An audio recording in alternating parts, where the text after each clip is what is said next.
Hi, welcome to the channel. So today I'm reacting to another DangerTV video. This is Philippine Marine Force Recon Special Forces. And because of how long it is, this will be broken up into two parts. Let's get to it.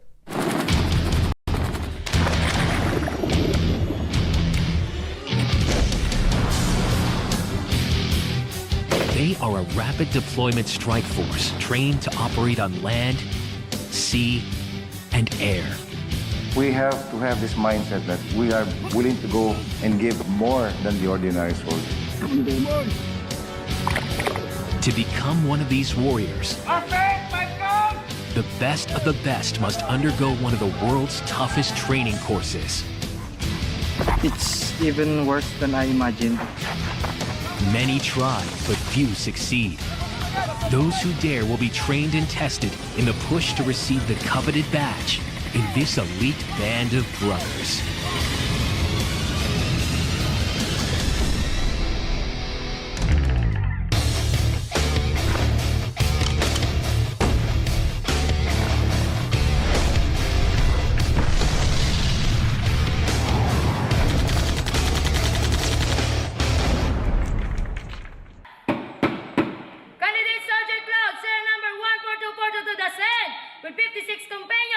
Request permission to enter the mess, sir! It's a female. This is the Marine Basic School, where they turn ordinary civilians into some of the toughest soldiers in the Philippines. For the next 6 months, these volunteers will endure some of the most unforgiving training the country has to offer. Mostly, based kami sa disiplina dahil lang ang disiplina ay napaka-importante sa isang marino. Dahil may kahirapan ang training, kung hindi ka disiplinado, hindi mo kakayahin ang training. This discipline is what forms the core of a force recon ethos, crucial in defending a country rich in conflict. The Philippines is an archipelago of over 7,000 islands. In the south, the nation's armed forces must wage war on scores of separatist militia like the Abu Sayyaf, dedicated to establishing independence from the Philippine government. The battleground is dense jungle and remote mountainous terrain, and these challenging conditions demand a special breed of soldier. What we wanted was a strategic type of unit, which could conduct far-ranging reconnaissance, patrols, and operations. And its personnel could infiltrate by sea, air, and land. The Force Reconnaissance Battalion is the special operations arm of the Philippine Marines, specialized in long-range reconnaissance patrols, amphibious assaults, and hostage rescue. We must have this attitude that we must be better than the others because the rest of the Marine Corps expect us to perform way above the performance of others. And it all starts here, Ternate, Cavite, Southern Luzon. Dalawa, sabay. Sige, tulak mo. Bilisan mo dyan, basenga. Kung may takilit mo, hindi ganyan. Yan, go. Ito yung ginagawa mo. Sabi na sabay yung ka ng pa sa kakamay.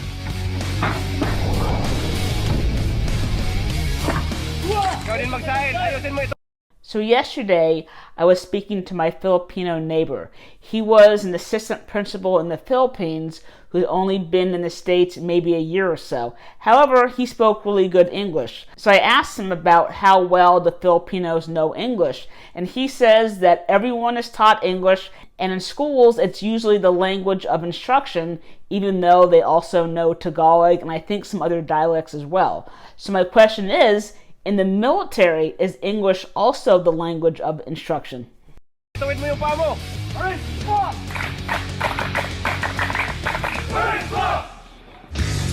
The intensive training program is designed to be as realistic and hazardous as possible, because as soon as they graduate, they will be sent into combat. Most of the Marines are really tough because when you land on a beach, there is no place for hesitation. There's no way of going back into the ships. So the only way is forward. So the Marine Corps has developed very tough warriors. So watching this video, It will be interesting to see just how this training actually differs from the Philippine Scout Rangers. I actually reacted to a video on them a few years ago, and I will go ahead and link it as an end screen. But already one difference between the two forces is that in order for the Ranger candidates to graduate, they actually have to go on a real-world combat mission lasting anywhere from a few weeks to a few months. And sadly, some of those candidates have actually died on those missions. The basic training is tough, but those that pass at the top can try out for the most elite team on offer. The Force Recon Battalion. Sa training pa lang, nalalaman namin kung mayroon siyang potential na maging force reconnaissance dahil sa ability. If they get selected, they'll move on to 3 months of specialized training, where a new level of hell awaits. A lot is expected of us. Kaya sabi ko sa'yo, we're elite. We're supposed to be elite, not elitist. We have to have this mindset that we are willing to go and give more than the ordinary soldier. The Force Recon Battalion will fight a highly specialized kind of war, the core of which is represented in their badge. The knife shows that they are warriors. Black and lightning represent their stealth, and the parachute shape shows that they are airborne. So, yung airborne training is a core competency ng special operations na mini-maintain ng Force Recon. Using these skills, may naka-ready tayong personnel na capable na mag-operate, magkaroon ng future deployment. With a country spreading over 300,000 square kilometers, airborne insertion is the quickest way to deliver a team of special ops troops into a conflict zone.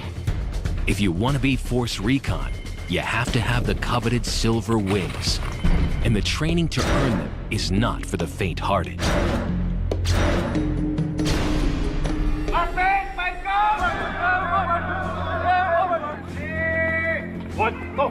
Day 1, and the recruits are stripped of their ranks. From this day on, everyone will be a number. That's exactly how they do it at the Green Beret or Special Operations Selection Program. There's no rank and everyone's just a number. And I think it might be the same at Ranger School also. I'm not sure though. On equal footing, they all share the same goal, the jump of a lifetime. I now declare your training starts today. Go! Airborne training requires a special dedication and courage because airborne training is very challenging physically and mentally. They begin with the spring up and out roll call, a physical workout designed to help their landings. Hindi yung mahina yung katawan nila, hindi sila makakalabas sa aircraft, ganun. Kaya lahat ng mga exercises dyan na tinuturo sa kanila is for the purpose ng jump training. This is just the beginning, and already some of them are feeling the strain. Recruit 23 is the oldest of the batch. Siyempre, stress talagang pagod ka talaga sa opening.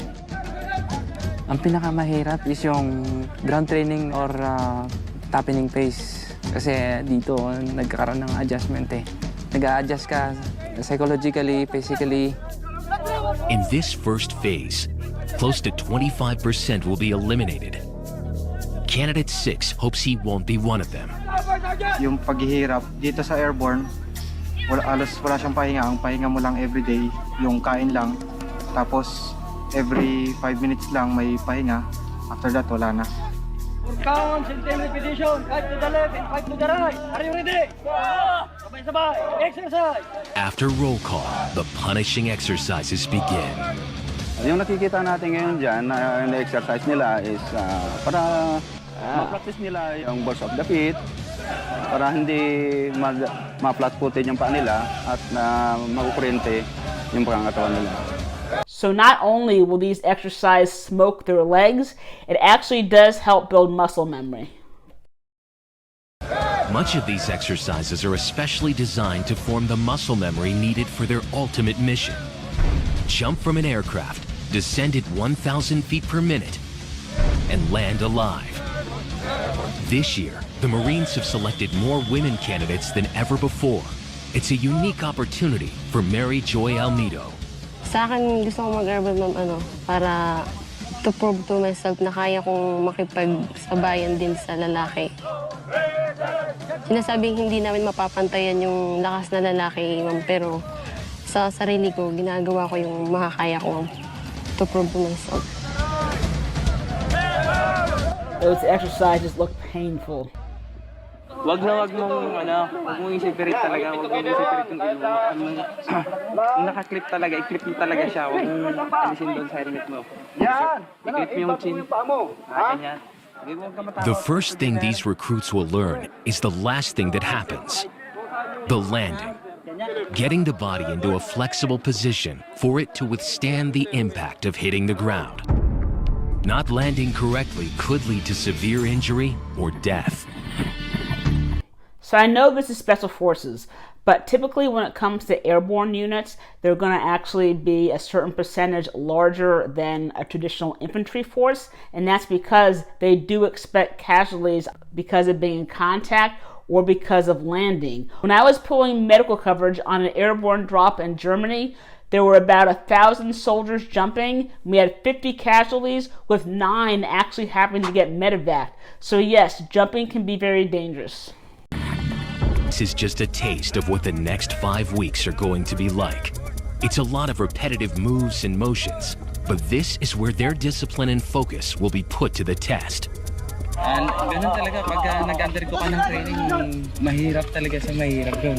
So, isipin mo na lang sa training na lahat yun may purpose, kaya nyo ginagawa.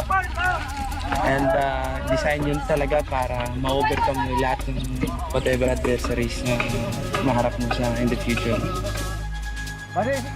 Next, they move on to practicing landing on the move. It's a chance for them to begin to feel the impact of a landing. Technique is very important, and all this helps with muscle memory, of course. From here, the recruits move to Fort Magsaysay, where they will find out if they have what it takes to jump from a tower 60 feet high and survive. I imagined it to be worse. It's even worse than that. For the toughest missions, the Philippine Marine Corps send in their specialist operators, the Force Reconnaissance Battalion. These men are the best of the best. Hoping to join this elite group are 92 men and women in Stage 1 of their airborne training course. Over the next 2 weeks, the rigors of the training schedule will become extreme as they prepare to move from ground training to tower jumps. Already, the toughening phase has forced out 2 volunteers. 22 kaming pumasok dito, hindi ko alam kung 50% yung makakagraduate dito. Kasi mostly nagba-back out dahil minsan sobrang ding pagod. But the 7 women trying to make the grade are still hanging on. Sobrang pagod din, hindi na rin kaya minsan. Kaya matatawag talaga siyang special. 3, 2, 1, stop! Kanya-kanya kasi kayo eh. Teamwork ha, teamwork. Backboard to! Back to barracks, pull out! This time yung class na to, baka konti yung nag-back out dahil nga mahaba yung preparation, maganda yung preparation nila. One of the riskiest procedures for an airborne warrior is to safely exit an aircraft. The Force Recon jump as teams with split-second accuracy. Delays on exit could mean landing miles from your target. Tayo ngayon sa MacDor ha. Ito MacDor, ito yung bali aircraft natin sa lupa. Kasi wala tayong aircraft na pagpraktisan.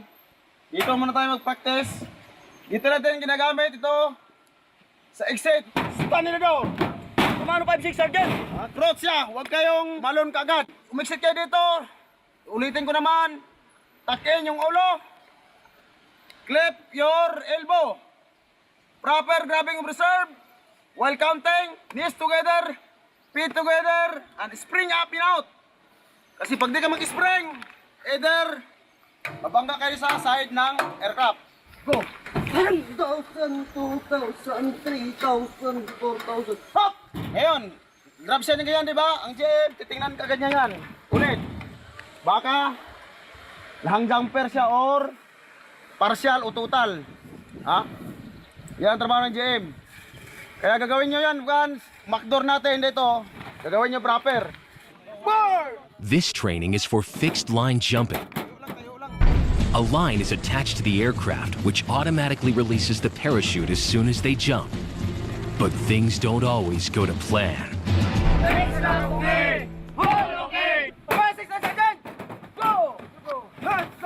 Isipin mo yung blow, yung blow. Yung cloud sa ako na sini natin, no? Bulo na yan, ma'am, eh. Ibig sabihin, wala kang parachute nakikita doon, ma'am. Wala kang parachute. Ibig sabihin, wala total talaga na hindi bumuka yung parachute mo. Kasi sinasabi yung blow. Kaya pag blow, ibig sabihin, parachute ka agad. Their next test is to practice the malfunction procedures while being suspended 5 feet off the ground. They have to react to any of 3 possible scenarios.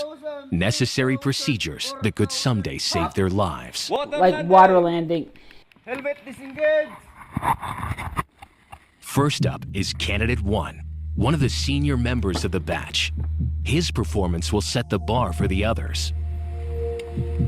Yung mental awareness, yung positive attitude na dapat nandun lagi. Very confident naman po. Okay. Get together. Look to the horizon.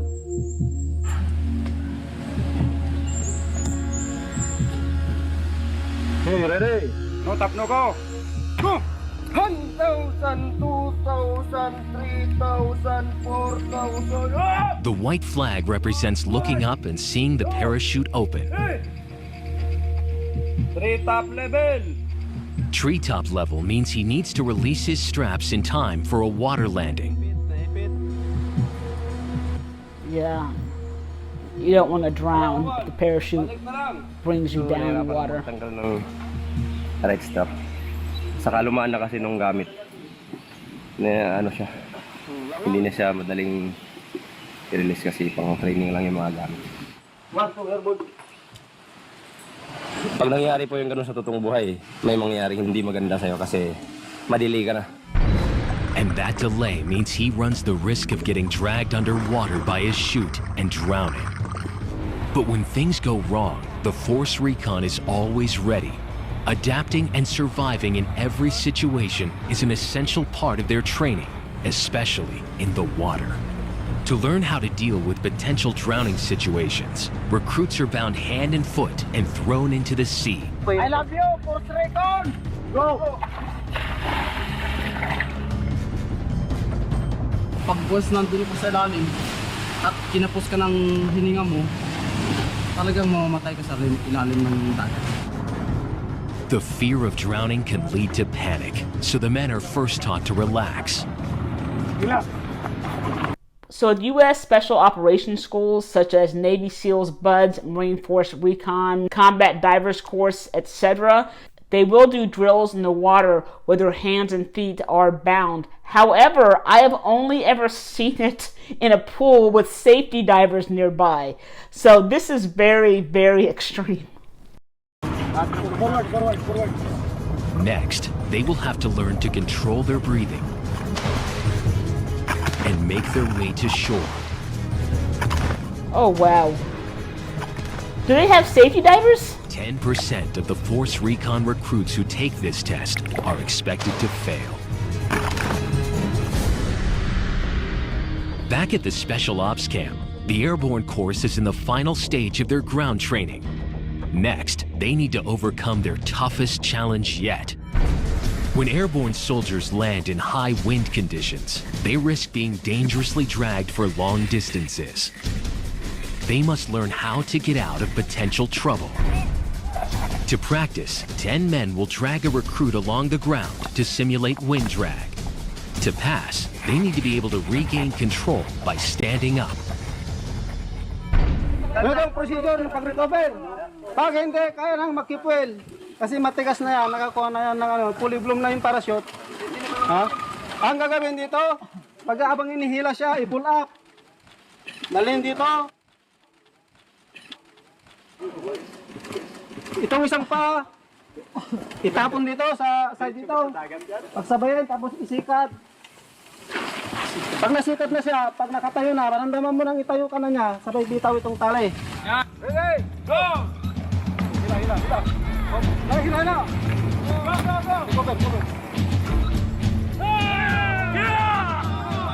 They've got just a few meters to force their bodies around.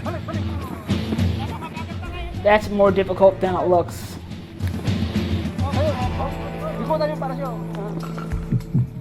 It's female recruit 52's turn.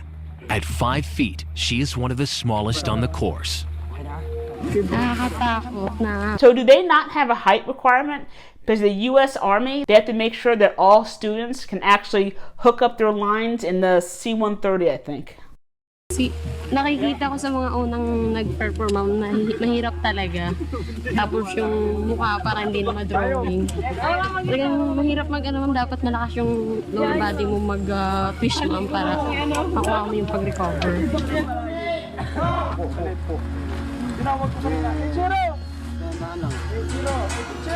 Ito, ibend mo to ibend mo to konti yan. Yan ha. I wonder how tall she is. Body twist ha. Pull up ka muna sa body twist ha. Ay. Hindi ganyan. Sige to, sir. Sige lang. Take it easy. Mahinayan niyo lang kasi magasgas. Hello, prepare? Ay, sorry. Ready? Tapo yung braso mo, Joy. Go! Recover! Up! Balik! Up! Hold! Pull up mo. Ano, hila? Ay, Sergeant. Sige. Huwag mo munang pulapan. Dali, tingnan mo ko. Yung pulap mo talaga. Hilain mo yan.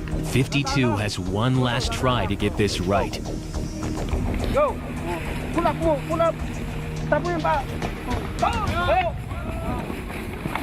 Oh, that was quick. Nice. Papagod lang mag-pull up kasi sa force ng naghihila sa akin masyadong papersa tapos hindi ko makontrol yung persa nila. Tumatiming pa ako, ma'am. The second time she did it, she made it look easy.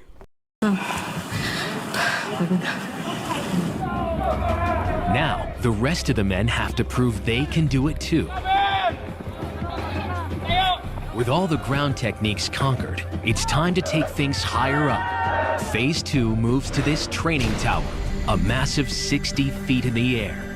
They call it the Tower of Hell. The Philippine Force Recon is an elite unit that specializes in land, sea, and airborne special operations. Part of what makes them so effective is their expertise in the close-quarter combat method, Pakiti Tersha Kali. This Filipino martial art arms the users with a complete strategy to destroy the enemy at close range. Every time na pag nag-strike sa strike atin. Pag tras mo dito is susot siya dito and then mag-lock. Lock siya. Lock. So yan yung purpose na paano masama disarm. Same time, pwede mo sangkuanan dito. So yun yung lock, blade to blade, hand guard. And then ito naman sa full guard, yung bawang tumaga siya dito sa kamay ko, pag tumaga siya, ibig sabihin ito siya pwede siyang guard. So kaya may full guard siya. At the same time, laglag mo siya dito, kuha siya dito, lock. Bolo? So, what is that? Kung sa practical, hawakan mo lang yung dito niya, at the same time, taga sa dito. So, disarm na siya. Same time, taga sa dito. This ancient system of fighting can be traced back to the 1500s. Its elaborate movements were created so they could practice the art in front of their Spanish colonial rulers without causing suspicion. Looking more like a dance than a martial art. Today, these moves are used against a different adversary. Naisip ko nito ma'am dahil kasi nung that time remaining year na since of 1990, marami na pupugutan na Marines. ng mga kabrother na kabaro ko. So, nag-isip ako kung paano gawin na pang-counter doon sa mga bulo na pinapuputol ng mga kalaban na busayap. The practice focuses on the proper use of the Philippine bolo, a long, heavy, single-edged machete. Each thrust is meant to kill. Sa 24 hours na bar fight, hindi ka maubusan ng bala. Usually, pag naubusan kami ng bala, next in line namin na nagdidepend, ang option namin is yung bulo. Dahil ang kalaban, magagaling din sa paghawak ng bulo. Use na rin natin ngayon, ito yung buhay. Pag nilagyan mo siya ng extension na bulo, ito pa yung haba ng buhay mo. So ito yung tinatawag namin na kadugtong ng buhay. Bulo is my life. So once part 2 is filmed, I'll put it right here, and right here is going to be the Philippine Scout Rangers. But that martial art that they were actually talking about has a very similar origin story to the Brazilian martial art dance called capoeira. Slaves actually developed these fighting and self-defense techniques, and they disguised it as a dance to actually trick their slave owners, who I think were the Portuguese. Capoeira did actually make it to the States, where it evolved into breakdancing. But anyway, thanks for watching. If you got any value from this video, then please go ahead and smash that like button.